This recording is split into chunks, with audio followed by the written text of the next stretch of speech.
Assalamualaikum, nama saya Permadi. Hari ini saya sedang berada di Tower of David atau Menara Nabi Daud di kota purbakala Yerusalem Al-Quds, kota suci tiga agama. Kenapa urusan Israel-Palestina ini gak kelar-kelar, gak damai-damai? Saya di sini mau cross-check langsung di TKP dengan harapan yang nonton video ini bisa memahami apa yang sebenarnya terjadi di sini. Yuk kita simak fakta-faktanya. Jas merah, jangan sekali-kali melupakan sejarah, kata pendiri bangsa kita Bung Karno. Agar bisa memahami urusan Israel-Palestina ini, kita perlu tahu sejarahnya dulu. Karena tanpa tahu sejarah akan sulit bagi kita untuk mengerti kenapa kedua belah pihak ngotot merasa berhak atas Palestina. Jadi, ikuti ulasan sejarahnya dulu ya. Do you think Arabs are natives of Palestine? They're from the region, but not originally. Kekeliruan orang pada umumnya adalah mengira bangsa asli Palestina itu adalah Arab Muslim. Padahal faktanya bukan. Palestina berasal dari kata Filistin, dan berdasarkan keterangan yang saya dapat di Museum Filistin di sini, bangsa Palestina berasal dari Pulau Kreta di Kepulauan Yunani. Mereka berlayar dari Pulau Kreta Yunani dan menetap di tanah yang kita kenal sekarang dengan nama Palestina. Jadi bangsa Palestina aslinya bukan Arab Muslim, tapi orang Yunani kuno. Waktu bangsa Filistin ke sini dari Yunani, daerah ini dulu belum bernama Palestina. Daerah ini dulu masih bernama Kanaan atau Tanah Kanaan. Apakah waktu itu sudah ada bangsa Arab dan Yahudi di sini? Jawabannya belum. Bani Israel atau bangsa Yahudi baru datang ke tanah Palestina setelah Nabi Musa meminta kepada Fir'aun Raja Mesir untuk membebaskan mereka dari perbudakan. Setelah terbebas dari Fir'aun, Nabi Musa membawa Bani Israel atau bangsa Yahudi ke tanah yang dijanjikan. Itulah tanah yang kita kenal sekarang dengan nama Palestina.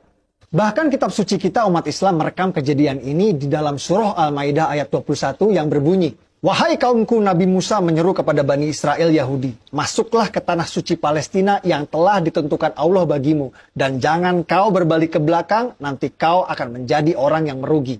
Setelah terbebas dari Firaun, Bani Israel Yahudi hidup di tanah Palestina ini turun-temurun selama ribuan tahun, mendirikan kerajaan Israel yang raja-rajanya tidak asing bagi kita. Salah satunya Raja David, atau yang kita umat Islam kenal dengan nama Nabi Daud. Siapa yang tidak tahu cerita Nabi Daud? Ia mengalahkan raksasa bangsa Filistin bernama Goliat hanya dengan sebuah batu. Lalu ada Raja Solomon, anak kandung dari Nabi Daud, atau yang kita umat Islam kenal dengan nama Nabi Sulaiman. Nabi Sulaiman adalah Raja Yahudi yang membangun kuil suci untuk tempat ibadah agama Yahudi yang dikenal dengan nama Kuil Solomon. Kuil Nabi Sulaiman bertahan 400 tahun sampai ia dihancurkan oleh pasukan Babylon yang dipimpin oleh Raja Nebukadnezar. Kuil tersebut baru dipugar lagi oleh Raja Yahudi bernama Herod, yang nantinya akan dihancurkan lagi oleh pasukan Romawi. Yang di belakang saya itu adalah tembok ratapan, tempat paling suci bagi agama Yahudi seperti Ka'bah buat umat Islam. Tembok ratapan ini dulunya adalah bagian dinding dari kuil suci agama Yahudi yang dibangun oleh Nabi Sulaiman. Kuil bertahan 600 tahun sampai ia dihancurkan oleh bangsa Romawi pada tahun 70 Masehi. Lalu karena benci pada bangsa Yahudi, Kaisar Romawi Hadrian merubah nama Israel menjadi Palestina. Nama yang bertahan sampai hari ini. Jadi Kaisar Romawi Hadrianlah yang memberi nama Palestina pada daerah ini. Aslinya daerah ini bernama Tanah Kanaan. Lalu Bani Israel Yahudi datang, namanya berubah menjadi Israel. Kemudian oleh Kaisar Romawi Hadrian, nama Israel diganti menjadi Palestina. Jadi faktanya bangsa Yahudi memang sudah ada di tanah Palestina ribuan tahun sebelum Arab dan Islam masuk ke tanah Palestina. Inilah yang dijadikan landasan prinsip bangsa Yahudi sekarang ngotot mempertahankan negara Israel ini. Lalu kapan Arab dan Islam masuk ke tanah Palestina?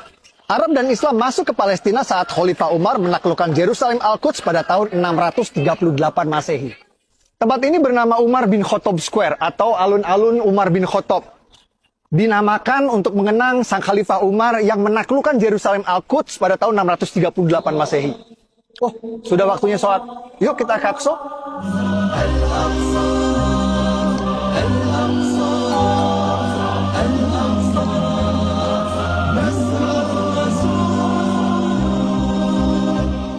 Waktu Khalifah Umar ke sini, Masjid Aqsa Qibli ini belum ada. Dome of the Rock atau Haram Al-Sharif, tempat Nabi Muhammad Isra Mi'raj juga waktu itu belum ada. Waktu Khalifah Umar ke sini, yang ada di sini adalah sisa-sisa reruntuhan kuil agama Yahudi yang dibangun oleh Nabi Sulaiman dan dihancurkan oleh Romawi. Di atas reruntuhan kuil Nabi Sulaiman inilah Khalifah Umar membangun masjid sederhana beratapkan kayu yang nantinya dipugar oleh Raja Dinasti Umayyah Sultan Abdul Malik bin Marwan menjadi yang kita kenal sekarang dengan Masjid Aqsa. Dome of the Rock Haram al-Sharif baru dibangun oleh Sultan Abdul Malik bin Marwan, Raja Dinasti Umayyah pada tahun 688 Masehi. Dan Masjid Aqsa Qibli baru dibangun pada tahun 705 Masehi. Kedua bangunan tersebut baru ada 70 tahun setelah Nabi Muhammad wafat. Sampai di sini mungkin ada yang bertanya, lalu bagaimana dengan surat Al-Isra ayat 1 yang menceritakan perjalanan Nabi Muhammad Isra Mi'raj ke Masjidil Aqsa? Simak wawancara saya dengan sejarawan arkeolog ahli situs-situs purbakala di sini. Guys, hari ini kita bersama Dr. John Seligman, sejarawan arkeolog ahli situs-situs purbakala bergelar Dr. S3. And the area of the Sakra, the rock, where Muhammad had risen to heaven to go and meet the prophets, as described in Surah Al-Isra, what is meant by the word Aqsa? The word in English, Aqsa, is the furthest place. It doesn't say the word Jerusalem at that time, but that immediately is understood. When Umar enters Jerusalem, he would have mostly found an empty space, and for that reason he builds a small mosque on what is today known as the area of the Al-Aqsa Mosque. The first mosque was built by Umar, and that was replaced by a later mosque built by Abdul Malik. Menurut penjelasan para ulama, Masjid Aqsa pada ayat tersebut bermakna masjid terjauh, juga mempunyai makna tempat bersujud. Jadi yang dimaksud Masjid Aqsa pada ayat tersebut bukan ini, juga bukan ini, karena kedua bangunan ini belum ada pada waktu itu. Arab dan Islam berkuasa selama 500 tahun sampai kerajaan Kristen Prancis datang. Atas perintah Paus di Vatikan, pasukan Prancis datang menaklukkan Palestina yang kita kenal sekarang dengan istilah Perang Salib. Raja Kristen Prancis mendirikan kerajaan Yerusalem dan berkuasa di Palestina selama 100 tahun sampai akhirnya dikalahkan. Setelah 100 tahun, akhirnya Prancis menyerah pada pasukan Raja Salahuddin Ayyubi yang berhasil merebut Palestina kembali ke tangan Islam. Setelah era Raja Salahuddin Ayyubi, Palestina sempat beberapa kali pindah tangan. Pada tahun 1200-an, Palestina jatuh lagi ke tangan kerajaan Kristen Eropa yang dipimpin Raja Frederick II dari Jerman. Namun tak lama direbut kembali oleh Kesultanan Islam Mamluk yang pasukan berkudanya terkenal perkasa. Sampai tiba pada era kejayaan Islam, lahirnya superpower pada waktu itu, yakni Kerajaan Ottoman Turki.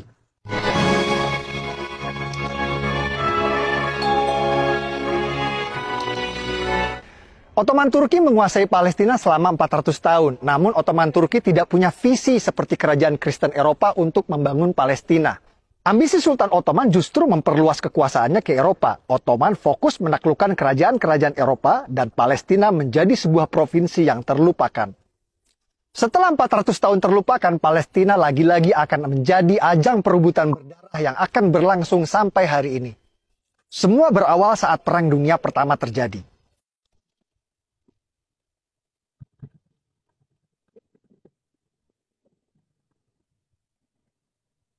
Ottoman Turki kalah di Perang Dunia I dan dipaksa menyerahkan sebagian besar wilayahnya kepada negeri pemenang Inggris dan Prancis.